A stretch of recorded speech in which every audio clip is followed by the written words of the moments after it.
as we look at where the earnings are expected to come from, the vast majority of earnings growth is coming from the top 10 stocks in the index, basically technology. So, if you take a look at where the growth of earnings are going to come from, yes, we're expecting earnings to grow this year, but primarily dominated by the technology sector. Also some out of healthcare, but mostly technology. So here's what you need to know before the bell this morning.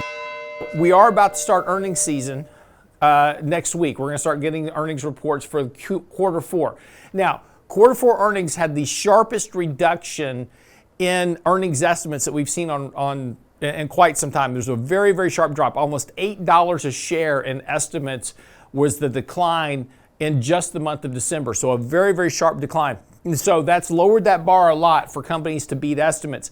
Interestingly enough, as we look at where the earnings are expected to come from, the vast majority of earnings growth is coming from the top 10 stocks in the index, basically technology. So, if you take a look at where the growth of earnings are going to come from, yes, we're expecting earnings to grow this year, but primarily dominated by the technology sector. Also some out of healthcare, but mostly technology. So, again, the markets here so far trading sideways, haven't gone anywhere. Now, yesterday we actually attempted to touch the recent highs in the market from December, rolled off of that right to the end of the day, but finished close to that level. We're looking to set up this morning a little bit to the upside.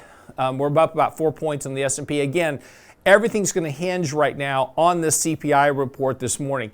If it comes in a lot hotter than expected, markets are going to sell off a bit because, again, this is going to start to spark concerns about, well, maybe the Fed is going to have to kind of walk back some of their bullish statements. Maybe the Fed will have to remain higher for longer because we're seeing inflation tick back up. If inflation comes in line or lower than expected, markets are going to rally, potentially set a new high today.